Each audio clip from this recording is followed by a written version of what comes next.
रानू चिड़िया और कालू कौवा अपना भोजन लेने जा रहे थे। कालू कौवे को एक सेब का फल मिल जाता है। मुझे आज फिर तुमसे पहले भोजन मिल गया। मैं तो खाऊंगा सेब का फल और तेरे बच्चे आज फिर भूखे सोएंगे। कौवे भैया, मेरी नीयत साफ है। मैं मेहनत करती हूँ और हमेशा दूसरों की मदद करती हूँ। देखना, मुझे भी भोजन मिल ही जाएगा। कौवा आराम से पेड़ की डाल पर बैठकर सेब खाने लगता है। रानू चिड़िया पूरे जंगल में मारी मारी फिरती है, लेकिन उसे कहीं भी दाना नहीं मिलता। वो थक हार कर एक जगह बैठकर जमीन को खोदने लगती है। आखिर उसे जमीन की गहराई से 2 दाने मिल जाते हैं। मुझे मेरा भोजन मिल गया। आज मेरा परिवार पेट भर कर सोएगा, कोई भूखा नहीं रहेगा। रानू चिड़िया वो 2 दाने अपनी चोंच में लेकर वापस उड़ती है। सामने एक बूढ़ी फाख्ता बैठी हुई थी जो बीमार थी और उड़ भी नहीं सकती थी। वो रानू चिड़िया से कहती है, रानू चिड़िया, मैं भूखी हूँ, मेरी मदद करो। रानू चिड़िया वहाँ जाती है। माँ जी, मेरे पास केवल यही 2 दाने हैं जो मैं अपने बच्चों के लिए लेकर जा रही हूँ। क्या करूँ? अगर ये दाने आपको दूँ तो दोनों बच्चे भूखे रहेंगे। ठीक है बेटी, मेरी भूख को छोड़ो। आप ये दाने अपने बच्चों के लिए ही ले जाओ। रानू चिड़िया वहाँ से उड़ती है, लेकिन आधे रास्ते में जाकर उसे ख्याल आता है, बूढ़ी माँ जी तो उड़ भी नहीं सकती, मुझे उनकी मदद करनी चाहिए थी। मैं तो दोबारा भी दाना लेने जा सकती हूँ। रानू चिड़िया फिर से वापस उड़ती है और वो दाना जाकर बूढ़ी माँ जी को दे देती है। माँ जी, मुझे रास्ते से एक फल मिल गया था, इसलिए मैं ये दाना आपको देने आ गई हूँ। रानू चिड़िया बूढ़ी माँ का दिल रखने लिए ऐसे कहती है, शुक्रिया बेटी, ऊपर वाला तुझे और भोजन दे, तुझे कामयाब करे। बूढ़ी माँ रानू चिड़िया से दाना लेकर खा लेती है। रानू चिड़िया बहुत उदास थी। वो उदास मन के साथ एक ऊंचे और सूखे हुए पेड़ पर बैठ जाती है। सूरज आहिस्ता आहिस्ता पेड़ों के पीछे छुप रहा था और अंधेरा बढ़ रहा था। आज फिर मेरे बच्चों को भूखा रहना होगा। मैं शर्मिंदा हूँ अपने बच्चों से। ये मेरे लिए बहुत बुरा दिन है। रानू चिड़िया, यहाँ आओ मेरे पास। मैं सूखा पेड़ तुमसे बात कर रहा हूँ। रानू चिड़िया हैरान हो जाती है और जल्दी से उस सूखे पेड़ के पास आती है। लेकिन आप तो सूखे हुए पेड़ हो, फिर आप मुझसे बात कैसे कर सकते हो? मैं कोई साधारण पेड़ नहीं हूँ। मैं एक ऐसा जादुई पेड़ हूँ जो हमेशा दूसरों की मदद करता है। मैं किसी को तकलीफ में नहीं देख सकता। मेरी इस खोखर में तो झांक कर देखो। रानू चिड़िया उस पेड़ की खोखर में झांक कर देखती है। खोखर में तो अनाज ही अनाज, फल ही फल, भोजन ही भोजन था। रानू चिड़िया बहुत खुश होती है। पेड़ पेड़, क्या मैं कुछ फल अपने बच्चों के लिए ले जाऊं? हाँ ज़रूर, और अगर कोई भी भूखा पक्षी मिले तो उसकी भी मदद ज़रूर करना, क्योंकि मेरा जादू तुम्हें हर रोज़ भोजन देगा। रानू चिड़िया खुशी खुशी पेड़ की खोखर से दाना और फल लेती है और अपने घर की तरफ उड़ती है। वो सब दाना फल खाते हैं और खुशियों से एक दूसरे से बातें करते हैं। मम्मा, मेरी सहेली मीना की मम्मा बीमार है, अगर आप कहें तो कल उसे भी मैं एक फल दे आऊं? हाँ मेरी बेटी, हमें हर किसी मजबूर और मुश्किल में पक्षी की मदद करनी है। दूसरे दिन कौवा रानू चिड़िया को उस सूखे पेड़ से फल और अनाज लेते हुए देख लेता है।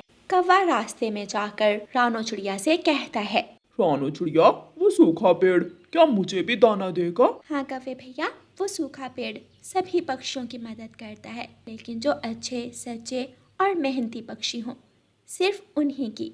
मैं भी तो अच्छा कौवा हूँ, मेहनती हूँ। मैं भी जाता हूँ और सूखे पेड़ से दाना लेता हूँ। कौवा उड़ता है और सूखे पेड़ के पास जाता है। पेड़ पेड़, जादुई पेड़, मेरी मदद करो, मुझे भी अपनी खोखर से दाना लेने दो। कौवे, तू मेरी खोखर से दाना और फल ले सकता है, अगर तू मेहनती और सच्चा पक्षी है तो। हाँ हाँ, मैं तो बहुत मेहनती हूँ। जंगल के सभी गरीब पक्षियों को घर मैं ही बना कर देता हूँ। ऐसे कहते हुए कालू कौवा पेड़ की खोखर में झांक कर देखता है, लेकिन पेड़ की खोखर से मधुमक्खियाँ कौवे पर हमला कर देती हैं और कौवा भागता है। सूखा पेड़ हंसने लग जाता है। ये कौवा जरूर लालची और बुरा कौवा है, ये बुरा कौवा है। कौवा भागता है, रानो चिड़िया के पास जाता है। रानो चिड़िया अपने घर के बाहर बैठी हुई थी। चिड़िया चिड़िया प्लीज मुझे बचा लो, मुझे इन मधुमक्खियों से बचा लो। फिर रानो चिड़िया कौवे की जान बचाती है और मधुमक्खियों को वापस भेज देती है। कौवे भैया याद रखना, अच्छाई का सिला हमेशा मिलता है और बुराई का अंत हमेशा बुरा ही होता है। प्यारे दोस्तों, इस कहानी को लाइक, अपने दोस्तों के साथ शेयर और चैनल को सब्सक्राइब करना बिल्कुल मत भूलना। आपका धन्यवाद। रानो चिड़िया की ऐसी कहानियाँ सुनने के लिए YouTube सर्च बार में रानो चिड़िया की कहानी लिखें या फिर ये बटन दबाकर बोलकर कहें रानो चिड़िया की कहानी। चिड़िया अपने तिनकों के घोंसले में बैठी हुई थी कि वहाँ कालू कौवा आ जाता है। चिड़िया चिड़िया आज दाना लेने मुझे भी अपने साथ ले जाओ। जब मैं तुम्हारे साथ जाता हूँ तो मुझे दाना आसानी से मिल जाता है। नहीं काले कौवे, तुमने कल भी मेरा दाना छीन लिया था, आज मैं तुम्हारे साथ नहीं जाऊंगी। चिड़िया चिड़िया मुझे माफ कर दो, आज मैं अपना दाना ही ढूंढ कर खाऊंगा। चिड़िया बहुत दयालु और अच्छे दिल की थी, इसलिए चिड़िया कौवे की बात मान लेती है। चिड़िया अपनी थैली लेती है और कौवे के साथ दाना लेने निकल जाती है। थोड़ी दूर उन्हें एक पेड़ नजर आता है। दोनों चिड़िया और कौवा उस पेड़ पर जाकर बैठ जाते हैं। कौवे, ये तो आम का पेड़ है, मगर इस पर कोई आम नहीं लगा हुआ। हाँ चिड़िया, समय जाया करने से अच्छा है हम कहीं और जाएं। है, एक आम है, वो देखो कौवे, पेड़ की उस डाल पर एक आम लगा हुआ है। कौवा झट से उड़ता है और वो आम तोड़कर अपने थैले में डाल लेता है। कौवे भैया, ये आम मैंने देखा था। चिड़िया, देखा जरूर तुमने था, मगर इस आम को पहले मैंने तोड़ा है, इसलिए ये आम मेरा हुआ। आपस में लड़ने से अच्छा है आप मुझे पानी ला कर दें, मैं बहुत प्यासा हूँ। अगर आप मुझे पानी दोगे तो मैं आपको और भी मीठे मीठे आम दूंगा। चिड़िया सुनो इस पेड़ की बात, ये क्या कह रहा है, मैं तो चला। कौवा वहाँ से चला जाता है। पेड़ भैया, ये कौवा बहुत बुरा है, हर रोज मेरे साथ ऐसा ही करता है, मगर मैं आपको पानी पिलाकर ही अपना दाना ढूंढने जाऊंगी। फिर चिड़िया अपना थैला वहाँ रखकर नदी पर जाती है और नदी से पानी लाकर उस आम के पेड़ को पिलाती है। पेड़ पानी पीकर बहुत खुश हो जाता है। चिड़िया धन्यवाद। चिड़िया अपना खाली थैला उठाती है और वहाँ से आगे बढ़ती है।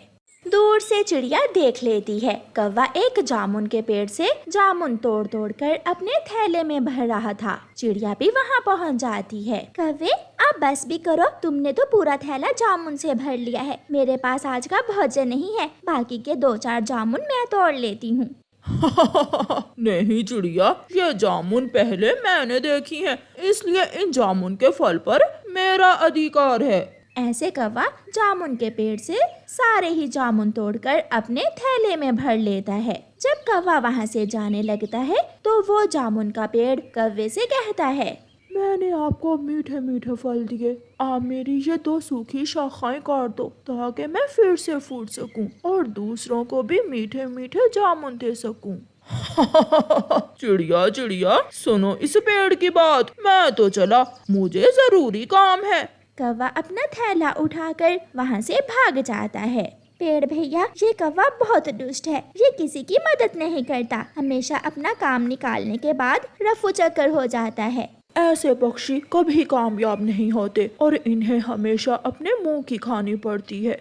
फिर चिड़िया उस पेड़ की 2 सूखी शाखाएं काट देती है। चिड़िया, मेरी इस बड़ी शाख के पत्ते हटाकर देखो, तुम्हें वहाँ से कुछ मिलेगा। चिड़िया पेड़ की बताई हुई शाख से घने पत्ते हटाती है तो वहाँ पक्के और रसीले काले काले जामुन लगे हुए थे। चिड़िया बहुत खुश होती है। चिड़िया वो जामुन तोड़कर अपने थैले में डाल लेती है। पेड़ भैया, आपका धन्यवाद, आज मैं और मेरे पड़ोसी पेट भर जामुन खाएंगे। चिड़िया, ऐसे ही हमेशा दूसरों की मदद करना, क्योंकि दूसरों की मदद करने में ही भलाई है। चिड़िया वापस जाती है। रास्ते में वही आम का पेड़ चिड़िया को आवाज देता है, चिड़िया चिड़िया यहाँ आओ मेरे पास। चिड़िया पेड़ के पास जाती है। जी पेड़ भाई, क्या बात है? चिड़िया, मेरी इस बड़ी शाख के पत्ते हटाओ और वहाँ के सारे मीठे आम अपने घर ले जाओ। चिड़िया बहुत खुश होती है और पेड़ की बड़ी शाख के पत्ते हटाती है। वहाँ तो मीठे मीठे पीले पीले रसीले आमों के गुच्छे लगे हुए थे। चिड़िया खुशी खुशी वह आम तोड़कर अपने थैले में डाल लेती है और पेड़ को धन्यवाद बोलकर वहाँ से अपने घोंसले की तरफ उड़ती है। आज मुझे बहुत मजा आने वाला है। मैं खाऊंगा मीठे मीठे आम और मीठे मीठे जामुन। ऐसा कहते हुए कौवा अपना थैला खोलता है और उसे झटका लगता है, क्योंकि उसके थैले में तो मिट्टी और पत्थर थे। ये कैसे हुआ? मैंने तो इसमें एक आम और ढेर सारे जामुन डाले थे। कौवा रोने लग जाता है। शायद ये मुझे मेरे कर्मों का फल मिला है। रोता हुआ कौवा चिड़िया के पास जाता है और थोड़ी दूर जाकर बैठ जाता है। चिड़िया चिड़िया, मुझे एक जामुन दे दो। मेरे लालच के कारण मेरे सारे जामुन और आम का फल पत्थर और मिट्टी में बदल गए। मैं बहुत भूखा हूँ। ये सुनकर चिड़िया हंसने लग जाती है। कौवे भैया, जो मिठास मेहनत और नेकी के फल में है वो लालच में नहीं। लो, ये जामुन खाकर देखो। मेरे जामुन और आम बहुत मीठे और रसीले हैं। फिर कौवा चिड़िया से 2 जामुन लेकर खाता है और रोता हुआ अपने घोंसले में वापस चला जाता है। चिड़िया को जंगल से जो भी रूखा सूखा दाना मिलता, चिड़िया वो दाना खाकर अपना पेट भर लेती। मगर कौवे सूखा दाना पसंद नहीं करते थे। वो तो कोई स्वादिष्ट और ताज़ा ताज़ा नरम दाना ही खाते थे। कौवे भैया, पहाड़ों के पास चने के दाने थे। मैं वो दाने खा कर आई हूँ। आप भी जाकर वो चने के दाने खा लें। ना भी चिड़िया, वो चनों के दाने सालों पुराने हैं, वो सूख चुके हैं। मैं तो नहीं खाऊंगा। कौवा अपने घर जाता है। गौरी, मैंने सारा जंगल घूमा है, कोई भी ढंग की चीज खाने को नहीं मिली। कालू जी, आज फिर हम इंसानों की बस्ती की तरफ जाते हैं। वहाँ से तो कोई ना कोई चीज खाने को मिल ही जाएगी। कोई नरम नरम ब्रेड, कोई सैंडविच या फिर अंडा फ्राई। कोई छोटा बच्चा मिल ही जाएगा जिससे हम खाने की चीज छीनकर भाग जाएंगे। फिर कौवा और कौवी इंसानों की बस्ती की तरफ जाते हैं। किसान अपनी गाड़ी पर अनाज की बोरियां रखकर मंडी ले जा रहा था। कालू जी, इन बोरियों में क्या हो सकता है? शायद मकई ही होती है इन दिनों। चलो गौरी, हम इस गाड़ी पर बैठकर इन बोरियों से मकई निकाल कर खाते हैं। दोनों पति पत्नी इंसान की गाड़ी पर जाकर बैठ जाते हैं और अपनी तेज चोंच से बोरियों में छेद करके उनमें से मकई के दाने खाने लगते हैं। सुनो किसान, रुक कर देखो, पीछे कौवे तुम्हारी गाड़ी से अनाज खा रहे हैं। किसान अपनी गाड़ी रोक लेता है। कालू, भाग भाग कालू, किसान ने गाड़ी रोक ली है, अब वो पीछे आकर देखेगा। कौवा और कौवी जल्दी से उड़कर सड़क किनारे एक पेड़ पर बैठ जाते हैं। भाग गए दुष्ट कौवे, अगर मेरे हाथ लग जाते तो सीधी गोली से मारता मैं उनको। पेट भर लेने के बाद कौवा और कौवी अपने जंगल वापस लौट जाते हैं। दूसरे दिन चिड़िया तोते के पास जाती है। तोते तोते, आज हमें भोजन की खोज में दूसरे जंगल जाना है। सुना है वहाँ एक आमों का पेड़ है जिस पर मीठे और रसीले आम लगे हुए हैं। चिड़िया, क्यों ना कौवे और कौवी को भी साथ ले जाएं, वो भी सूखा दाना खा खा कर तंग आ गए होंगे। फिर चिड़िया और तोता कौवों के घर आते हैं। कौवे भैया, आज तो हम मीठे फल खाने जा रहे हैं। आज तो आप हमारे साथ आ जाइए। वहाँ ढेर सारे आम हैं, हम सब बहुत मजा करेंगे, आम खाएंगे और झरने के पानी में नहाएंगे। ना भी तोते और चिड़िया, हम इतनी दूर तक नहीं जा सकते, हम तो थक जाते हैं। इंसानों की बस्ती से हमें तरह तरह की चीजें मिल जाती हैं और वो भी आसानी से। अभी कल हमने ताजा ताजा मकई के बीज खाए, एक दिन ब्रेड भी मिली थी, आज देखो क्या मिलता है। कौवे भैया, अगर वहाँ से स्वादिष्ट चीजें मिलती हैं खाने को तो वहाँ खतरा भी होता है। क्या पता कब इंसान बंदूक की गोली चलाए और हम पक्षियों को मार दे। चिड़िया जाओ, हमें ऐसे डराने की कोशिश न करो, हम तो इंसानों की बस्ती ही जाएंगे। ठीक है, जहाँ तुम्हारा जी चाहे वहीं जाओ। चिड़िया चलो, हम तो जाएं आम खाने। तोता और चिड़िया वहाँ से चले जाते हैं।